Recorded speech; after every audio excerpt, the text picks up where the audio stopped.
Hello, guys. I'm so excited to be back. So I have to be honest with you, I've had the idea for this video for several weeks. I've been working through ideas. I've had it on my calendar several times to make it, and something always got in the way. And I really believe I wasn't meant to make this video until today, right? Sometimes I think that things are delayed on purpose because they're not quite ready. And things don't always go according to our timing, but God always has our best and at heart. And so I really believe that this video was meant for today. And I think partly because today's December 2nd and it's officially the Christmas season. Today was the first Sunday of Advent. And really, the topic that I want to talk about today is directly tied to that. And so had I made this video 6 weeks ago, I don't think it would have the same impact. Or I hope that it has more impact today than it would have back then. Because some life has happened in between then and now. And I pray that that helps bring some more truth and perspective to what we're going to be talking about. So the title of this week's video is Do You Need More Light? Okay. And I think everyone needs more light in their life. If you think about light and what it symbolizes to you, you probably, some things that might come to mind are goodness, positivity, renewal, certainty, right? Because when there is light, we are able to see what is around us, what is in front of us, versus when we are in darkness, right? That light versus dark, that's a theme of life, correct? And I think all of us would rather be in the light. Light can mean hope. It can mean life. It can mean happiness. So do you need more light? I would argue that yes, we all need more light in our lives, but what exactly does that mean? So this concept came about, like I said, about 2 months ago when I was having some struggles with my morning routine. I was going through all the steps that I do, you guys. I was doing my prayers, I was doing my devotional, I was reading, I was doing personal development. I was doing all the things that should work, but it didn't feel like they were working. And so I thought, what is going on? Like, this has always worked for me. Well, you know what, guys? Just because it's always worked doesn't mean it's always going to work. We have to be flexible and we have to change things when it stops working because we all go through different stages of life, right? It's messy. Sometimes we're up here, sometimes we're down here, we're all over. So what I realized is I had moved into a different stage mentally in my life, but I hadn't changed what I was doing. So I was sharing this with a friend, telling her how I felt a little bit disconnected from what I was doing in the morning. And she recommended I buy a candle. Okay, that was her solution to this. Amy, you need to go buy a candle. And I thought, okay, I am not opposed to that, but what is your reasoning behind this? And she said, when you're doing your prayers and your devotional and you're reading the Bible, do you really feel God's presence? And I was like, no, not really. And that's part of the problem. And she said, I want you to buy a candle. I want you to set it out next to you. And I want you to light it before you start your time every day. And I want you to think about that candle or that flame representing God, His presence, and His love. Now, He's always here, you guys. We don't have to have a candle in order to have Jesus near us or have the Lord near us, but it's a good reminder. And it's a good thing to focus on. Like, I am a visual learner, right? And so having that physical thing to look at every morning has made a huge difference, all right? I come down, I light that candle, and I pray. Or I listen to a worship song on my phone. Or I do a devotional. Or some mornings it's just making coffee, sitting there and being still, having my coffee with Jesus. Got that little candle, that little flame was just flickering the whole time. And it really has refocused, changed my perspective. And it just really makes me think, He is there all the time. And He wants to spend time with me.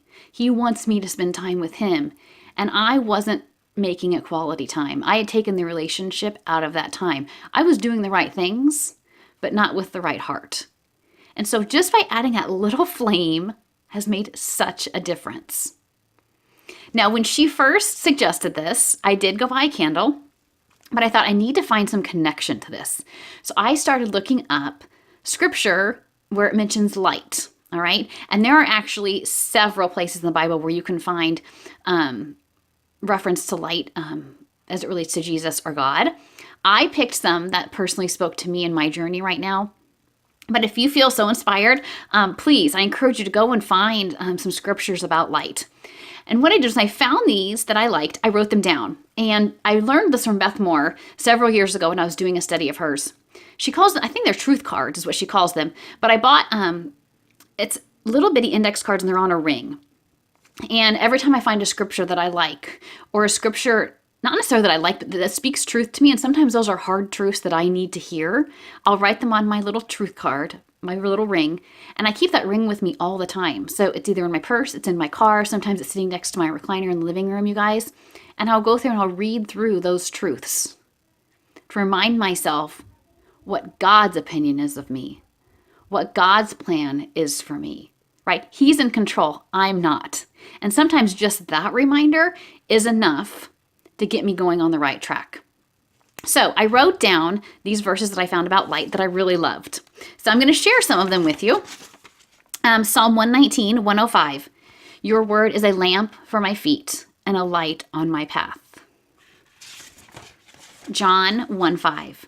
The light shines in the darkness, and the darkness has not overcome it. Psalm 27:1.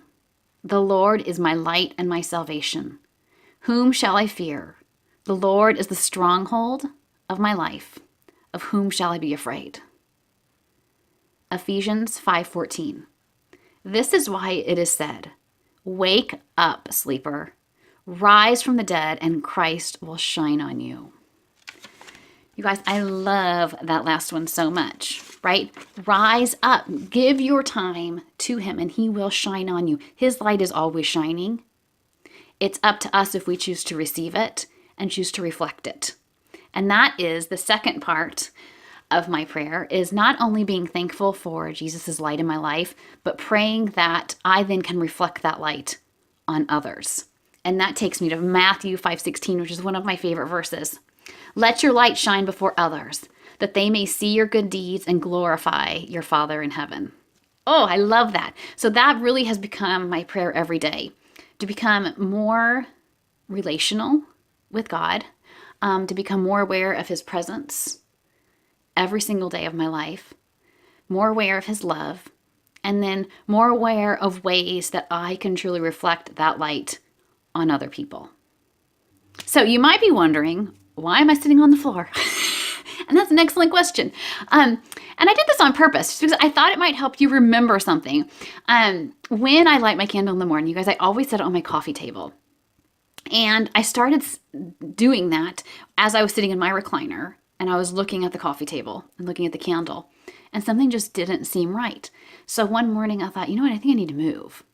So I got up out of my recliner and I knelt by my coffee table and I had my cup of coffee in my hand, and it just got me to eye level with that candle.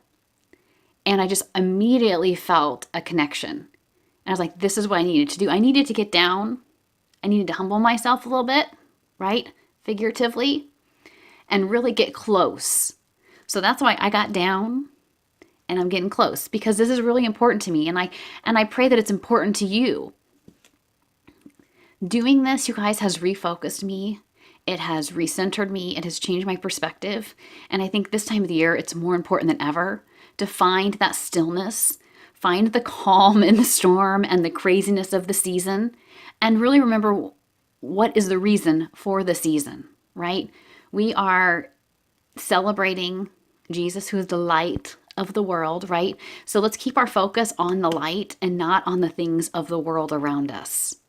So my prayer for you today, I want you to go buy a candle, or maybe just dig out a candle. Maybe you have one in your cabinet that you haven't used in months. Find it, okay? Tomorrow morning, when you wake up, before you turn on all the lights and get things moving, I want you to light the candle.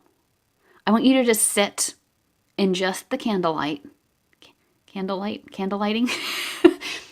And I want you to just be still. Maybe you want to pray. Maybe you want to read your devotional. But I encourage you to just spend a couple minutes changing your perspective and really focusing on your faith and your relationship with God. I pray that this blesses you this holiday season. I hope everyone has an amazing, amazing December with family and friends, and that every day you find reminders of God's love and His presence in your life. Love you guys. Bye bye.